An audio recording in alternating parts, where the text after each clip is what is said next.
Olá pessoal, tudo bem? Meu nome é Flávio Ricardo Vassoler, eu sou escritor, professor e youtuber.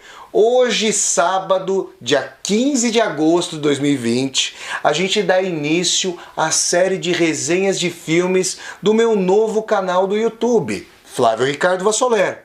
E vamos começar aqui em grande estilo, porque o nosso interlocutor de hoje é ninguém menos que o cineasta sueco Ingmar Bergman e sua obra clássica O Sétimo Selo. Vocês estão vendo aqui na minha mão uma versão em espanhol, El Séptimo Sello, mas a gente vai falar dessa obra fundamental da filmografia do Bergman e da história do cinema, O Sétimo Selo, já já.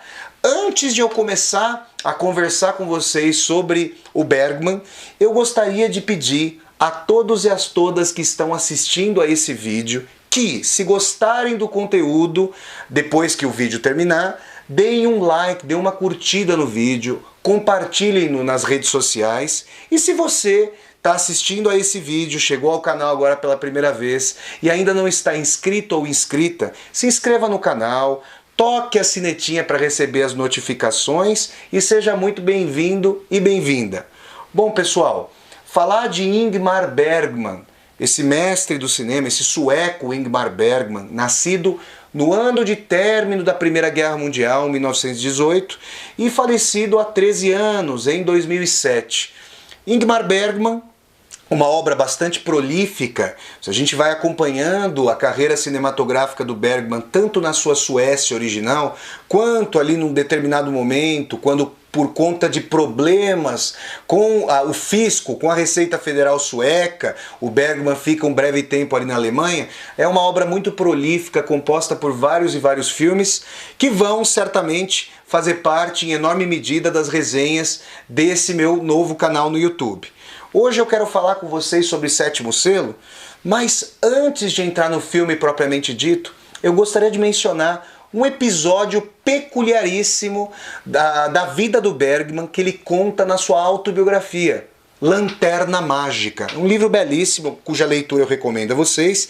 E, mais uma vez, eu faço um parênteses aqui para todos os espectadores e espectadoras do meu canal no YouTube. Todas as referências que eu passar para vocês vão estar devidamente roteirizadas e mencionadas na descrição desse vídeo. Então vocês podem ficar despreocupadas e despreocupados, porque eu vou colocar ali em que minuto, em que segundo apareceu determinada referência. Tudo bem? Então eu falava da Lanterna Mágica. Conta o Bergman que em determinado momento do começo ali da sua adolescência e tudo mais, ele foi passear na Alemanha, no interior da Alemanha. O Bergman, como eu disse a vocês, nasceu em 1918, vejam só. E num determinado momento, toda a população de um vilarejo ali ia se reunir para ouvir o discurso ali de um político da época que supostamente era carismático. Todo mundo comentava. Os discursos desse político estavam sendo festejados ao redor da Alemanha, né? Bergman, volto a frisar, era sueco, mas deixa bem claro ali em A Lanterna Mágica que fala alemão correntemente. Falava, né? Alemão correntemente. Muito bem, Bergman estava com seu pai, que era um pastor protestante, foram assistir ao discurso desse político e tal, e Bergman narra uma cena assim de muito clamor, as pessoas ficando eletrizadas, como se a energia ali de hipnose fosse tangível, como se houvesse uma neblina espessa de uma energia coletiva voltada completamente para esse orador.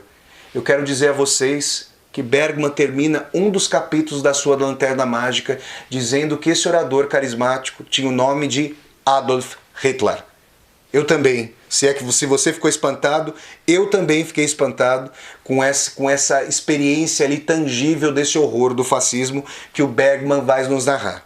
Muito bem, feito esse preâmbulo, eu quero dizer a vocês que O Sétimo Selo, um filme de 1957, pode ser tido como uma suma das discussões bergmanianas sobre a existência ou a inexistência de Deus, ou, para usar um termo muito caro à obra de Bergman, sobre a dimensão do silêncio de Deus. O sétimo selo basicamente narra a trajetória de retorno do cruzado do cavaleiro Antonius Bloch, que foi para a Terra Santa defender a cristandade, se decepciona profundamente com aquilo que encontra, retorna à Suécia no século XIV, a Suécia transpassada pela peste negra, pela peste bubônica, e tem embates encarniçados, dolorosos, agônicos com a sua fé. Ele quer conversar com Deus, ele quer conhecer a natureza de Deus, ele quer auscultar, e esse é um termo muito caro para a obra do Bergman, o silêncio de Deus. Essa basicamente é a espinha dorsal de O Sétimo Selo. Sétimo Selo, vale frisar, é uma das expressões do livro do Apocalipse, escrito pelo evangelista João. O Apocalipse, apo quer dizer de cima, né? Então a gente pode pegar a palavra apogeu, esse prefixo significa do alto, apogeu, acima da terra. Calypsos, do grego, quer dizer revelação. Então o Apocalipse é a revelação que vem do alto, que vem de Deus, que vem de cima. Esse livro escatológico, no sentido das reflexões e questões limites e limítrofes sobre o sentido ou a falta de sentido da vida humana, sobre as penas, o juízo final, essa imagem do sétimo selo vem com a dimensão de que o grande interlocutor de Antonius Bloch ao longo do sétimo selo é não Deus, que fica sempre em silêncio e não é revelado em nenhum momento, mas a figura da morte, a morte com sua cara lunar, branca, pálida, a sua cara bem redonda, a morte com a sua capa. Falta a morte bergmaniana, a foice e a ampulheta, mas ela tem uma presença de espírito ali extremamente marcante a cada momento em que aparece. A primeira cena de O Sétimo Selo é emblemática para falar desse silêncio de Deus, ou para ter uma simbologia, e Bergman é repleto dessas simbologias, porque a câmera aponta para um céu que a princípio está completamente vazio ou esvaziado, um céu desprovido de divindade, um céu desprovido de sentido. E esse céu que aparece vazio é logo transpassado por uma ave agourenta, que a gente pode associar depois à materialização da morte. Logo no começo também do sétimo selo, logo após essa cena, numa praia ali do litoral sueco, o cavaleiro Antonius Bloch, que tá bem ao lado ali do seu fiel escudeiro Jens, sobre quem a gente vai falar muito aqui nessa resenha, ele aparece ali se espreguiçando, caminhando pela praia e de repente a morte surge com a sua capa e propõe ao cavaleiro Antonius Bloch um jogo de xadrez. Na verdade, o cavaleiro procura desafiar para protelar a sua ida, para tentar alcançar alguns momentos a mais na Terra que sejam significativos para ele tentar compreender por que ele fez tudo o que fez na vida, por que ele aderiu às cruzadas, qual o sentido de sua vida, se é que ele existe, onde está Deus em face do sofrimento agônico que a peste bubônica dissemina pela Europa, matando milhões e milhões de pessoas. Essas perguntas agônicas do Antonius Bloch reverberam continuamente ao longo da narrativa. E eu quero dizer a vocês que quando eu vejo ali na sequência do sétimo selo, Antonius Bloch em seu cavalo, como o cavaleiro ali com a sua armadura, com a sua cruz transpassando o peito, a sua cruz de cruzado sobre o peito, e vejo o fiel escudeiro no cavalo ao lado, eu logo me lembro da capa clássica de Miguel de Cervantes, e obviamente eu estou falando de Dom Quixote de La Mancha, Dom Quixote de la Mancha, né? O clássico desse grande escritor espanhol. Por quê? Porque a capa clássica envolve, né, o Dom Quixote sobre o seu cavalo sobrelevado e o Sancho Panza, né, esse fiel escudeiro, no seu cavalo um pouco mais baixo. Na versão bergmaniana, nessa retomada bergmaniana do motivo do Dom Quixote, o escudeiro assume uma posição tão altiva quanto a do senhor. Isso simbolicamente é muito importante. Por quê?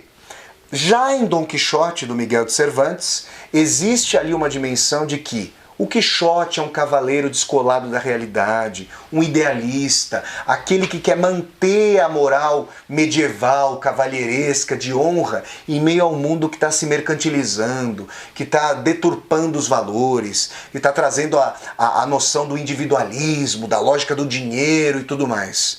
Mas quem faz com que o Dom Quixote consiga sair ileso das várias enrascadas em que ele se mete, por, na verdade, projetar um mundo que é mais da cabeça dele do que da realidade, é o nosso querido Sancho Panza. De tal maneira que seria possível dizer que o Dom Quixote está na ordem do onírico, de um id, para usar um termo psicanalítico ali do Sigmund Freud, de uma fantasia, de um desejo, e o Sancho é o princípio de realidade, com o freio do superego, com a dimensão de conhecer como a realidade, como a banda toca, como o mundo é ordenado, para fazer com que as coisas aconteçam. Eu estou dizendo isso porque onde o Dom Quixote vê na Dulcinea, sua amada donzela, uma donzela virginal justamente, o Sancho sabe que a Dulcinea é uma cigana, uma estalajadeira. E os ciganos, historicamente e tragicamente, são um povo muito proscrito. Então ela estaria descolada daquela figura tradicional de nobreza. Por que eu estou falando dessa cisão entre Dom Quixote e Sancho no livro clássico de Miguel de Cervantes? Porque Ingmar Bergman como que retoma essa cisão. O cavaleiro Antonius Bloch é um pensador. Ele está agoniado por não conseguir ter respostas. Onde está o meu Deus? Por que eu sofri? Por que nesse momento de agonia em que a falta de fé me acossa ou minha fé se estilhaça, Deus não se me apresenta? Deus não vem até mim para conversar comigo? Por quê? Eu não quero simplesmente acreditar, diz Antonius Bloch. E diz, no momento em que está na sacristia de uma igreja, e a morte supostamente faz o papel do clérigo, com a sua capa tomando às vezes da batina. Isso é muito simbólico para mostrar que a igreja em enorme medida está esvaziada, não consegue manter a coesão da fé, se não pelo medo, se não pela força da Inquisição, e esse é o motivo também que transpassa o sétimo selo, as pessoas morrendo aos borbotões, morrendo como moscas, e a igreja com a sua força e com o seu poder ali, político-eclesiástico, mantendo a ordenação, mantendo a dimensão divina, pelo medo, não pela partilha do amor. E Antonius Bloch se confessa com um suposto padre, falando sobre suas agonias. E na verdade ele está conversando com a morte.